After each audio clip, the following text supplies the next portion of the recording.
as a committee also feels should be the proper level, then we'll be able to give all that information to the public.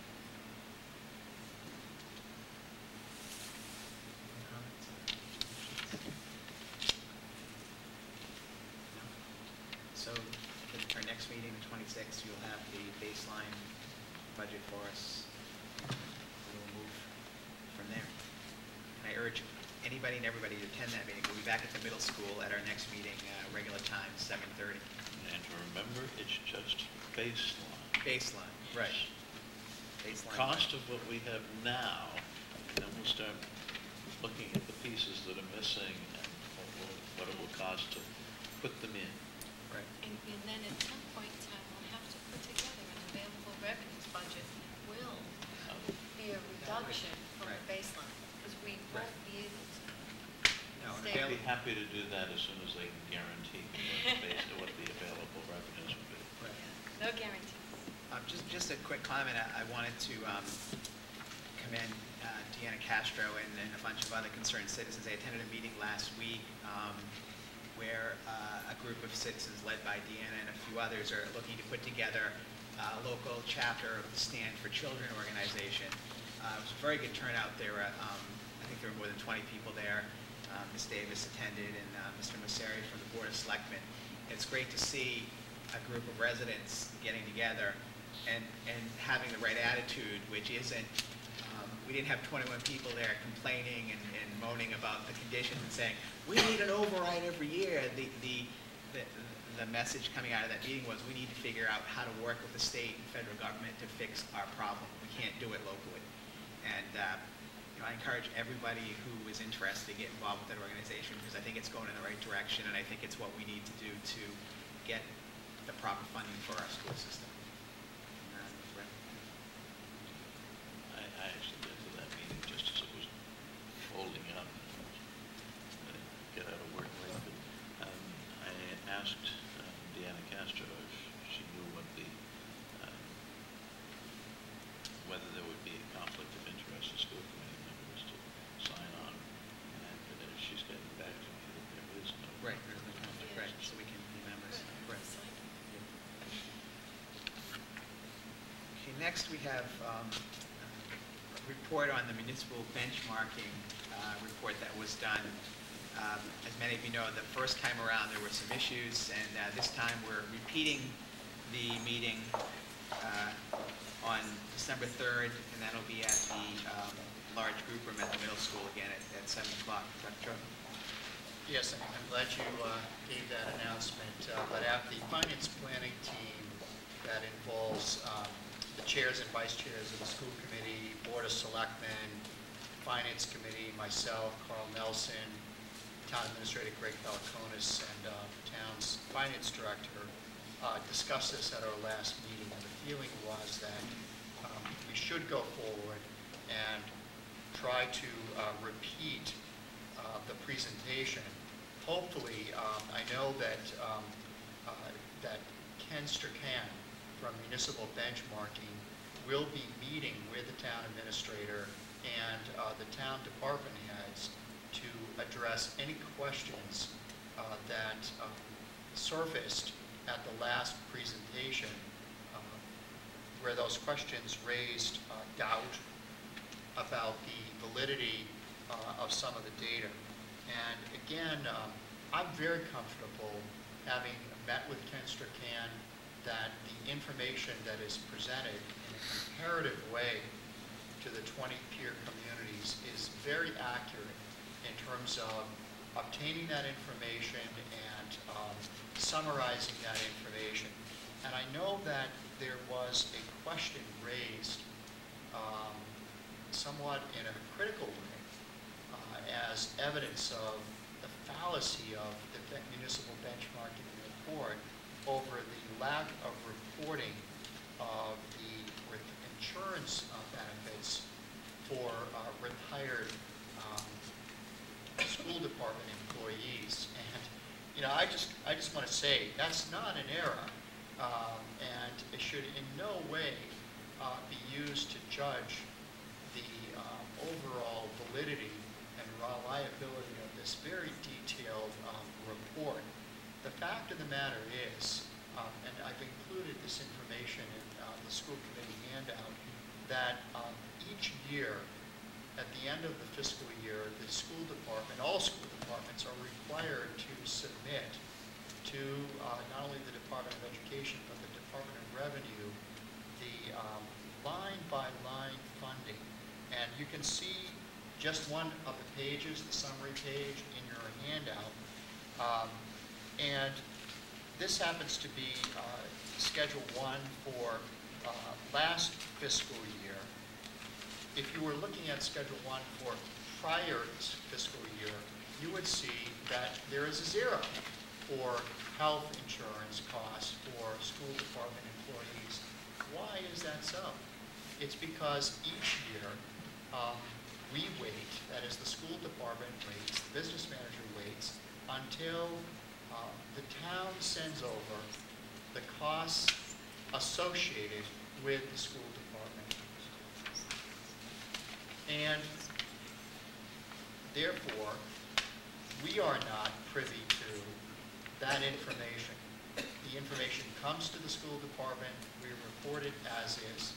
We then have that information audited by the town's auditor each year, and you, the school committee, and the Board of Selectmen get an audit report, with no exceptions have been noted. This is how we have chosen to do it. So, for example, in North Reading, we have decided that a certain percentage of the cost of town expenses, how much for the business office on the town side, how much for the DPW, how much for this, how much for that, should be charged off as a school-related expense. You see, the school also can choose to pick a flat rate fee that is established by the Department of Revenue. We chose to, many years ago, to detail and outline that. So some items are included, other items are not. But the bottom line is, at some point, that cost is going to be reflected, whether it's on the school side or on the town side.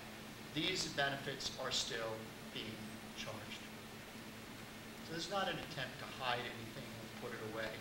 And I am dismayed for those individuals who raise that kind of question in a public setting, who know the answer, and are choosing to use that as a way to be critical of a report. I think this report has great value.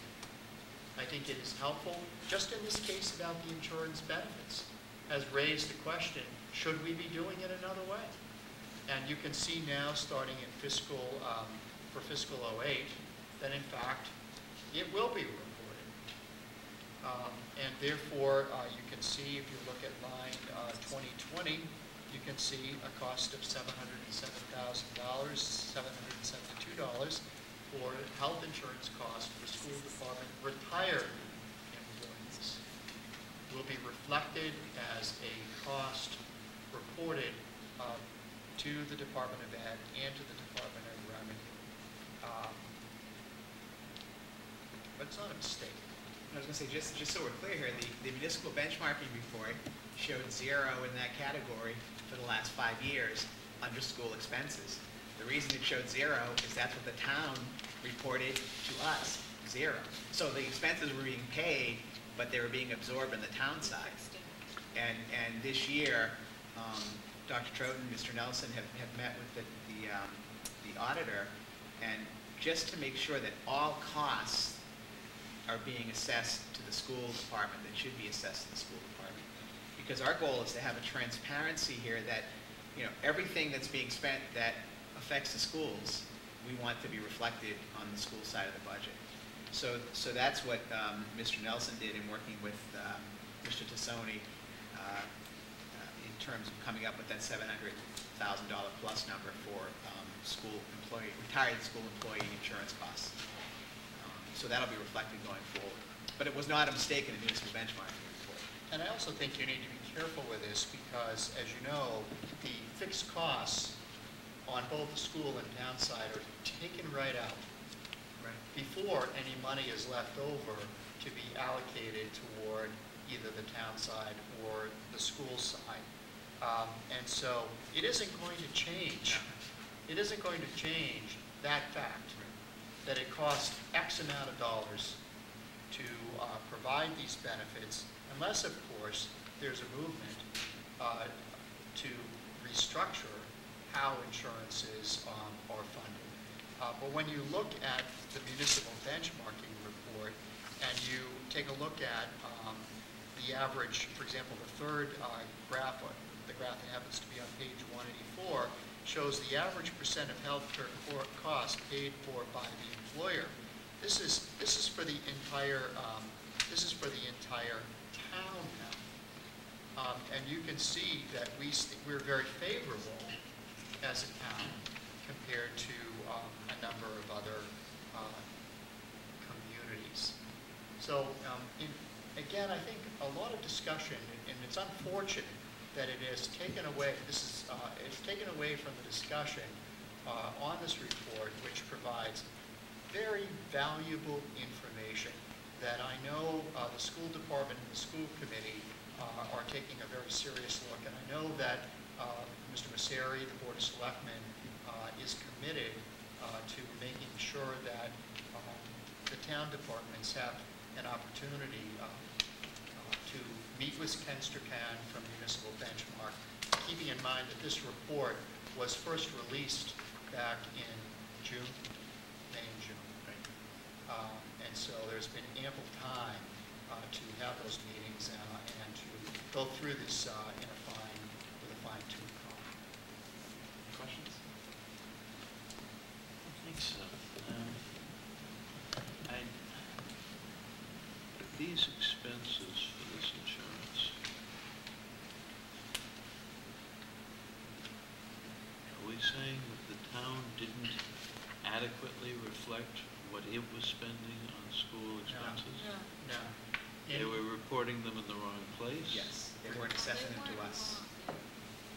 It's not, there's no question about the actual money that was spent, but in terms of reporting, the level of detail that is reported and is public information for schools is far greater than what you would find for any other department.